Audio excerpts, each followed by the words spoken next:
किस्सा वो कि एक लड़का जिसने कभी संगीत सीखा नहीं, उसे बॉलीवुड में मौका मिला कैसे। किस्सा उस शाम का जब एक लड़के ने मंच पर ऐसा गाया कि वहां मौजूद दिग्गज उसे सुनते रह गए। आज किस्सा भारत के महान गायक किशोर कुमार का कि कैसे उन्हें बॉलीवुड में अपना पहला ब्रेक मिला। कला के क्षेत्र में उतरने वाले ज्यादातर लोग ये बात भली भांति जानते होंगे कि अगर परिवार का मुखिया कला के क्षेत्र से अनभिज्ञ हो तो उस क्षेत्र को करियर के तौर पर चुनना कितना मुश्किल हो जाता है। सिनेमा कला के क्षेत्र से जुड़ी एक ग्लैमरस दुनिया है जहां पैसा है, रसूख है और सम्मान भी है, लेकिन आज भी भारत के दूर दराज इलाकों में शायद ही इस क्षेत्र की कार्यशैली को लेकर लोगों के पास ज्यादा जानकारी हो। ऐसे में इस बात का अंदाजा लगाया जा सकता है कि उस दौर में जब भारत में ना तो फिल्मों का उतना विस्तार हुआ था और ना ही पर्दे के पीछे की जानकारी लोगों को हुआ करती थी, ऐसे में किसी बच्चे का इस क्षेत्र को करियर के विकल्प के तौर पर देखना माँ बाप के लिए चिंता का सबब बन भी जाए तो आश्चर्य नहीं। किशोर कुमार के पिता जाने माने वकील थे। सिनेमा से उनका कोई राबता नहीं था। ये किशोर दा के बड़े भाई अशोक कुमार थे जिन्होंने हिमांशु राय, देविका रानी और फ्रेंच ऑस्टिन के साथ बॉम्बे टॉकीज के रूप में हिंदी सिनेमा के पहले प्रोडक्शन हाउस को आगे बढ़ाया। हालांकि अशोक कुमार को भी इसकी इजाजत पाने के लिए काफी पापड़ बेलने पड़े थे। ऐसे में किशोर दा की एंट्री इस क्षेत्र में कैसे हुई, इसके पीछे एक रोचक किस्सा है। पिछले एपिसोड में जैसा कि हमने बताया था कि कैसे केएल सहगल के गाने सुन सुनकर और उनकी नकल करके किशोर कुमार ने उनके गाए गीतों में महारत हासिल कर ली। बाद में जब घर आए मेहमानों के सामने उनकी इस कला का प्रदर्शन होने लगा तो मंत्रमुग्ध मेहमान किशोर दा के पिता कुंजलाल से किशोर दा के सिंगिंग टैलेंट की तारीफ करते नहीं था। किशोर दा की जब जब तारीफ होती तो कुंजलाल गांगुली का सीना गर्व से चौड़ा हो। जाहिर है एक पिता के तौर पर और क्या चाहिए होता है अपने पूत पर प्यार लुटाने के लिए। ऐसे में जब एक दिन होनहार बेटे यानी किशोर कुमार ने अपने पिता से बम्बई बस चुके अपने बड़े भाई अशोक कुमार से मिलने, बम्बई घूमने और बम्बई टॉकीज देखने की इच्छा जताई तो वे उन्हें मना नहीं कर पाए। साल होगा 1936-37। उन दिनों बम्बई टॉकीज अछूत कन्या फिल्म का सक्सेस एंजॉय कर रहा था। फिल्म की अपार सफलता को देखते हुए हिमांशु राय और देविका रानी ने अपने मलाड वाले बंगले पर एक पार्टी रखी थी जहां फिल्मी हस्तियों के अलावा बॉम्बे के गवर्नर को भी आमंत्रित किया गया था। क्योंकि किशोर उस समय अशोक कुमार के साथ ही थे तो अशोक उन्हें भी पार्टी में ले आए। शराब और मुलाकात का दौर शुरू हुआ, मगर किन्हीं वजहों से उस शाम के खास मेहमान यानी बम्बई के गवर्नर को पार्टी में आने में देर हो गई। गवर्नर के इंतजार में किसी को कुछ समझ नहीं आ रहा था कि इस खाली वक्त में क्या किया जाए। तब अशोक कुमार ने सजेशन दिया कि उनका छोटा भाई किशोर केएल सहगल के गाने उम्दा तरीके से गाता है।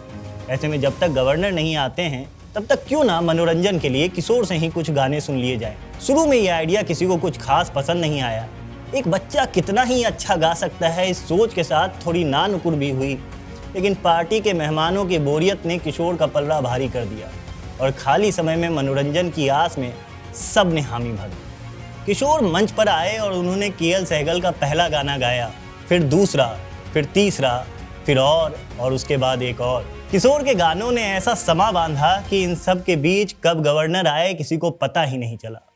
हिमांशु रॉय तो इस बात पर आश्चर्यचकित थे कि इस बच्चे ने संगीत की कोई शिक्षा तक नहीं ली थी। यहाँ पर गौर करने वाली बात यह है कि किशोर दा के बड़े भाई अशोक कुमार जो एक एक्टर के तौर पर ज्यादा जाने गए, उन्होंने संगीत की शिक्षा ली थी, जबकि गायकी को अपने पहले पेशे के तौर पर देखने वाले किशोर दा ने आश्चर्यजनक रूप से कभी ये शिक्षा हासिल नहीं की। खैर, पार्टी में उस दिन किशोर के टैलेंट को लेकर चर्चा होती रही। इसी बीच देविका रानी ने अचानक से अशोक कुमार को कह दिया कि अशोक, काश तुम भी अपने भाई की तरह गा पाते।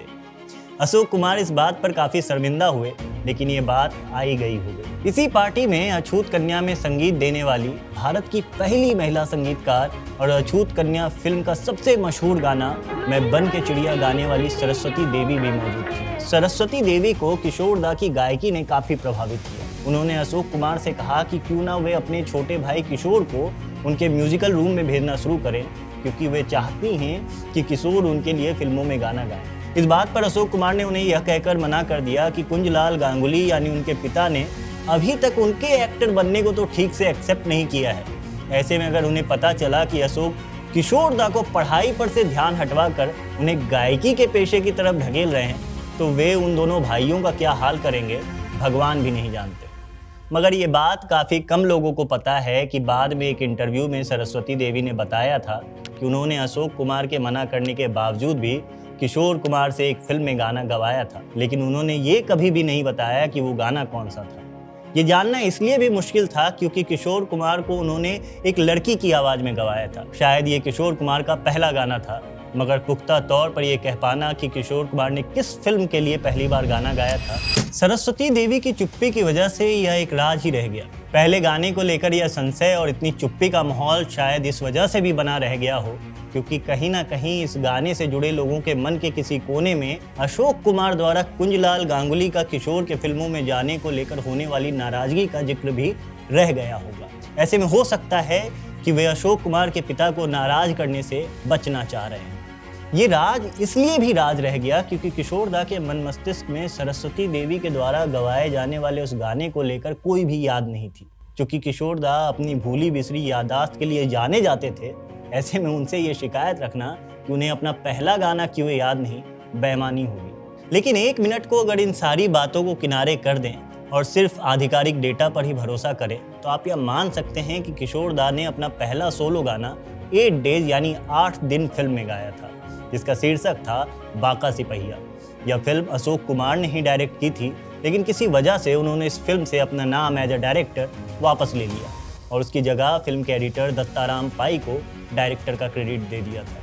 यह फिल्म साल 1946 में रिलीज हुई थी, यानी अछूत कन्या के लिए ऑर्गेनाइज किए गए उस पार्टी के लगभग 10 साल बाद, जिस पार्टी से किशोर कुमार के बॉलीवुड गायकी का ककहरा शुरू हुआ था, जिस पार्टी में एक बच्चे ने पहली बार दुनिया को एक महान गायक की झलक दिखलाई थी, जहां पहली बार सरस्वती देवी ने किशोर दा की प्रतिभा को पहचाना था। आवाज़ के जादूगर किशोर दा के गानों में एक खास बात थी, उनके गानों में एक चुहल होती थी, एक मस्खरापन होता था।